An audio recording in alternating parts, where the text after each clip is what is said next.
HFY Unexpected Salvation, A Tale of Human Resilience. Part 1, First Contact Ridicule. The massive conference hall hummed with tension as Jay and Hai stood their ground. Kang, the towering alien representative, looked down at them with a mix of amusement and pure contempt. His crystalline body shimmered under the artificial lights, each movement a display of what he considered superior evolutionary design. "Look at them," Kang announced to the gathered alien delegates, his voice a resonant frequency that seemed to cut through the air. "Humans, soft, fragile, nothing more than pink, squishy creatures barely capable of surviving their own planet's mild conditions." Hai's fingers twitched slightly, the only sign of her rising frustration. Jay remained absolutely still, his dark eyes locked on Kang, absorbing every word of mockery. They had heard this speech before, in diplomatic meetings across multiple star systems. The aliens never missed a chance to remind humans of their perceived weakness. The Galactic Council members shifted uncomfortably. Some crystal-formed beings chuckled, their translucent bodies vibrating with synchronized laughter. Others simply nodded, accepting Kang's assessment as absolute truth. Humans were seen as the universe's most vulnerable species, adaptable perhaps, but fundamentally weak. "No natural armor," Kang continued, his crystalline appendages making dramatic gestures. "No built-in weapons, no inherent protection against radiation, extreme temperatures, or biological threats. They survive through, what? Artificial technology, clever tricks." Jay knew the statistics. Humans had been space exploring for less than 2 centuries. The alien civilizations around them had been traversing galaxies for millennia. Each species had its unique evolutionary path, but the aliens saw humans as nothing more than technological babies playing with advanced toys. What they didn't understand was human potential, the ability to adapt, to transform, to survive against impossible odds. Hai caught Jay's eye. A slight, almost imperceptible nod passed between them. They weren't here to argue. They weren't here to prove anything. Not yet. The conference continued, with more ridicule, more dismissive comments about human limitations, biological fragility, emotional instability, short lifespans, limited sensory capabilities. Little did the aliens know humanity was listening, watching, learning, and preparing. Core narrative principles for this HFY story. Showcase human resilience without making humans seem superhuman. Maintain realistic, diplomatic interactions. Build tension through subtle character interactions. Create a sense of anticipation for future developments. Keep technological discussions grounded and believable. Emphasize adaptability as humanity's primary strength. Avoid stereotypical sci-fi tropes. 8. Maintain a natural, conversational narrative tone. Writing style notes. Use simple, direct language. Focus on emotional undertones. Create characters with subtle depth. Avoid excessive technical jargon. Keep descriptions vivid but concise. Build narrative tension through dialogue and character interactions. Tone guidance. Professional but not sterile. Serious with occasional dry humor. Realistic diplomatic interactions. Respectful representation of different species. Nuanced character motivations. The story aims to present humanity not as superior beings, but as a species with unique potential, capable of unexpected solutions and remarkable adaptability. The narrative will unfold through diplomatic tensions, technological challenges, and ultimately, human innovation. Would you like me to continue expanding the subsequent parts with the same approach and depth? Part 2. Technological Mockery, the Conference. Hall buzzed with technological displays, each station representing different galactic civilizations' most advanced innovations. Humans occupied a small corner, their booth looking almost modest compared to the massive, gleaming installations of other species. Sung, the lead alien technology assessor, walked with deliberate slowness, his multi-jointed legs clicking against the metallic floor. His team of researchers followed, their sensor arrays already scanning and processing every human exhibit with a mix of curiosity and predetermined skepticism. At the human station, Dr. Kim stood beside a compact device that looked deceptively simple. No massive cooling systems, no complex energy networks, just a sleek, almost minimalist piece of technology that seemed almost underwhelming. "This is our adaptive medical nanoreplicator," Dr. Kim explained, her voice calm and steady. She understood the game being played here. The aliens weren't just evaluating technology, they were measuring humanity's worth. Sung's primary sensory cluster flickered with what could only be described as professional amusement. Nanoreplicator. To his civilization, such a device would be considered primitive child's play. Their medical systems could reconstruct entire biological networks in microseconds. The human demonstration began. Dr. Kim introduced a series of complex simulations, environmental challenges, genetic mutations, rapid adaptation scenarios. The nanoreplicator responded, shifting, changing, adapting with a fluidity that was almost organic. "Interesting mechanism," one of Sung's researchers muttered, "but fundamentally limited." What they didn't realize was that limitation was actually flexibility. Where alien technologies were rigid, perfectly engineered systems, human technology embraced imperfection. It learned. It changed. It evolved. The nanoreplicator wasn't just a device. It was a living system of potential. Sung's team recorded everything, their sensory networks capturing every microscopic detail. Their reports would be comprehensive, detailed, and ultimately dismissive. Human technological capacity, marginally. Functional, requires significant evolutionary development. Dr. Kim watched them. She knew exactly what they were thinking. She had seen this reaction countless times before. Humans were used to being underestimated. It was almost becoming a cultural strength. The demonstration continued. The nanoreplicator, adapted to increasingly complex scenarios, simulated radiation environments, extreme temperature shifts, genetic reconstruction challenges that would typically destroy conventional medical systems. Each adaptation was smooth, seamless, almost alive. Sung's researchers began to slow their recording. Something wasn't quite matching their predetermined analysis.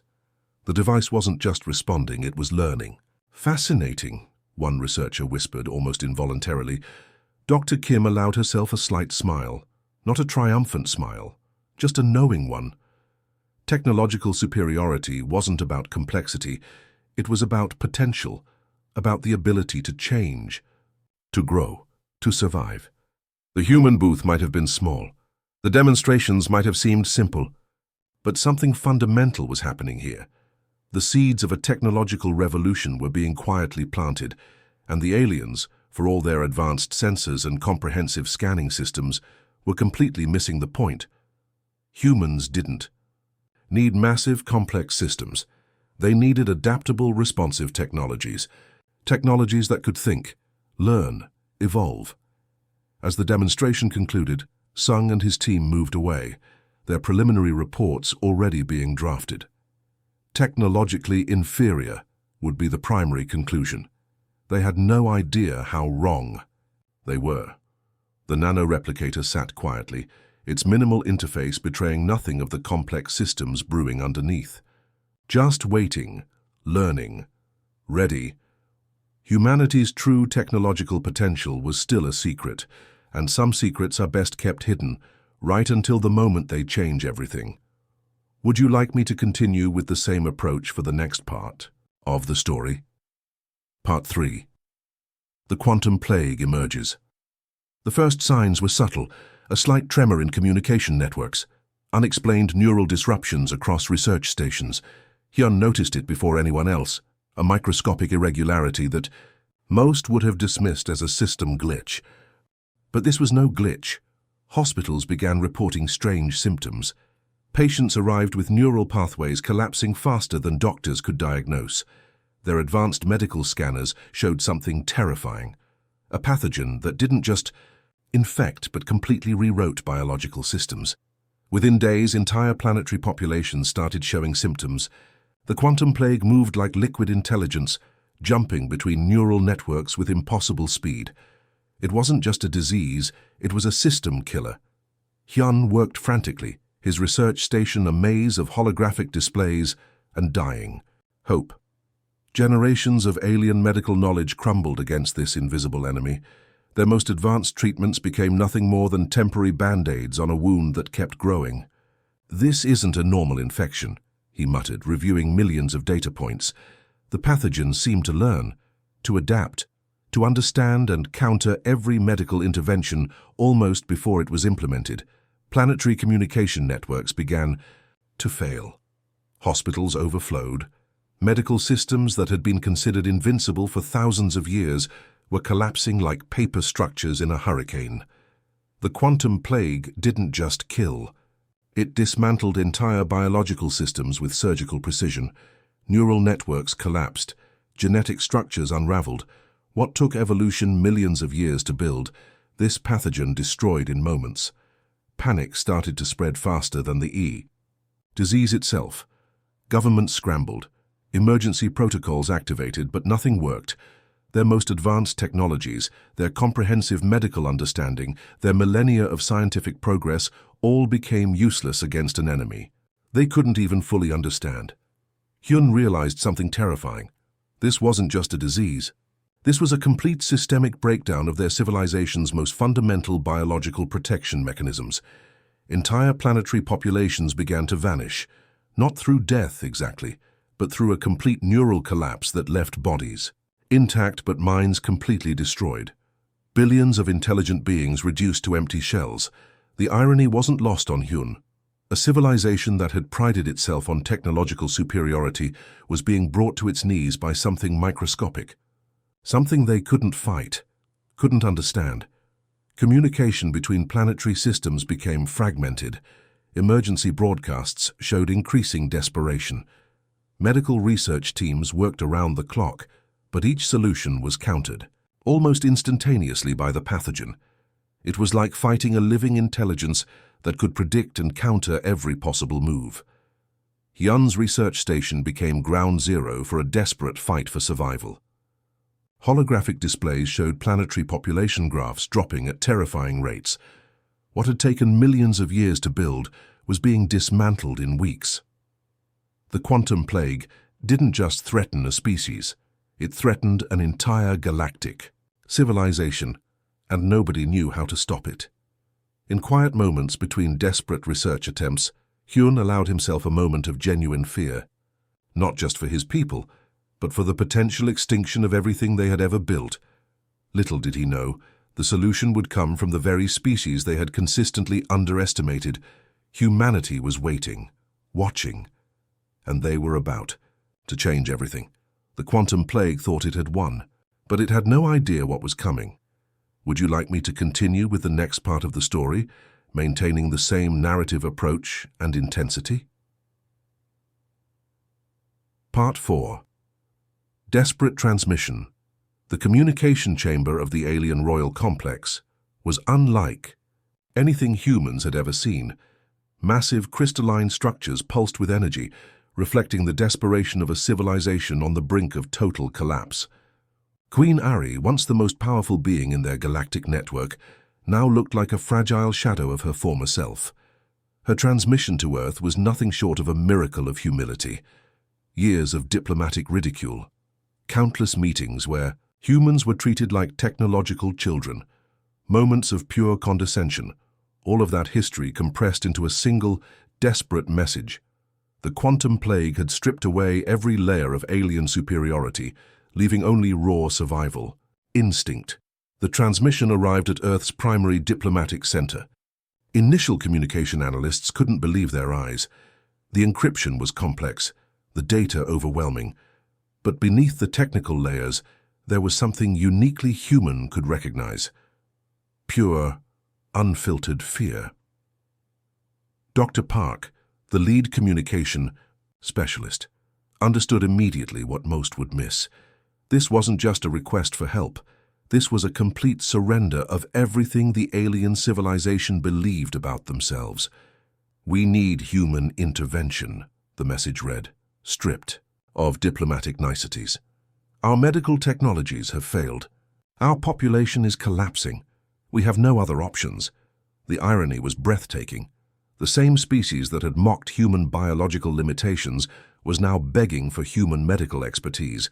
Generations of scientific dismissal reduced to a single, desperate transmission. Queen Ari's holographic representation looked different from previous encounters. No arrogance, no superiority, just a being facing the potential extinction of her entire civilization. Her crystalline body showed fractures, both physical and metaphorical. "We were wrong," part of the transmission read, simple words that carried the weight of entire civilizations. Earth's scientific community didn't hesitate. This wasn't about revenge. This was about something fundamentally human, the ability to help even when help wasn't previously appreciated. Dr. Kim, who had been part of the earlier technological demonstrations, was the first to analyze the transmission. Her team worked quickly, understanding that every moment counted. The quantum plague wasn't just a threat to the alien civilization. If it could jump species, it could become a universal problem.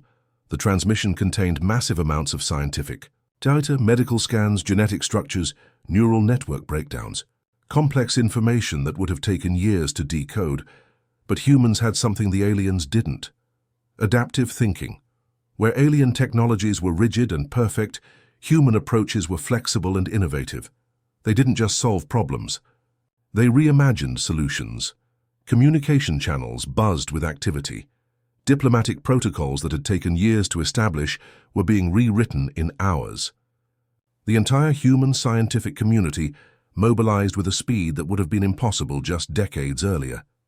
Queen Ari's transmission wasn't just a cry for help. It was a pivotal moment in galactic history. The species they had consistently underestimated was about to become their only hope of survival. Humanity's response would change everything. And the quantum plague. It had no idea what was coming. The crystalline communication chamber continued to pulse, waiting, hoping, desperate. Would you like me to continue with the final part of the story, maintaining the same narrative intensity and approach? Part 5. Humanity's Redemption. The research facility looked nothing like a traditional medical center, walls lined with adaptive holographic displays, systems that seemed to breathe and think alongside the researchers. Dr. Min stood at the center, her team working with a quiet intensity that spoke volumes about human potential. For weeks they had been doing something the alien civilization considered impossible, not just studying the quantum plague, but understanding it, communicating with it, transforming it. Where alien technologies saw the pathogen as an enemy to be destroyed, humans saw it as a complex system to be understood. Dr. Min's approach wasn't about fighting. It was about dialogue, adaptation, transformation. Her breakthrough came from an unexpected place. Instead of trying to kill the quantum plague, she designed a system that could communicate with its fundamental structure. It wasn't medicine in the traditional sense. It was a complete reimagining of biological interaction. The first test results were shocking. The pathogen didn't just stop. It began to change, to learn, to become something entirely different. Alien researchers watched in disbelief. Their most advanced scanning systems couldn't comprehend what was happening. Dr. Min was doing something beyond traditional scientific understanding. She had created a solution that was alive, adaptive, intelligent. The cure wasn't a weapon. It was a conversation. Planetary systems that had been on the brink of total collapse began to stabilize. Neural networks that had been disintegrating started to rebuild, not through force, but through understanding. Queen Ari received the first successful test results. Her crystalline form, which had been fracturing, began to stabilize. The data streams showed something remarkable. The quantum plague wasn't being destroyed. It was being transformed. Humans hadn't just saved an alien civilization. They had demonstrated a fundamental approach to problem-solving that was uniquely their own. The Galactic Council gathered, watching holographic representations of the breakthrough. Researchers from 100 different civilizations tried to understand how a species they had consistently underestimated had accomplished what seemed impossible. Dr. Min's solution challenged everything they knew about medical science, biological interaction, and technological innovation. "We didn't fight the plague," she explained during the presentation. We listened to it, we understood it. We gave it a way to exist that didn't require destruction. The implications were massive. This wasn't just a medical breakthrough. It was a completely new way of thinking about biological systems, technological interaction, and survival itself. Alien civilizations that had mocked human capabilities now watched in silent respect. The same species they had ridiculed had just saved them from complete extinction.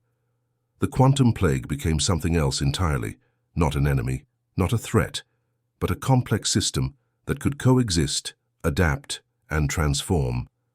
Dr. Min's team represented something profound, not just scientific excellence, but a fundamentally human approach to challenge, compassionate, adaptive, intelligent. They didn't celebrate victory. They understood this was just the beginning. The Galactic Council's final report was simple but powerful. Humans were no longer a species to be underestimated. They were a civilization that could reimagine the impossible. Queen Ari's communication said it best. We came seeking survival. We discovered something far more important. We discovered humanity. The universe would never be the same, and it all started with a group of researchers who refused to see challenges as problems, but as opportunities for understanding humanity's. True strength wasn't in weapons. It wasn't in technology. It was in the ability to see potential where others saw only destruction.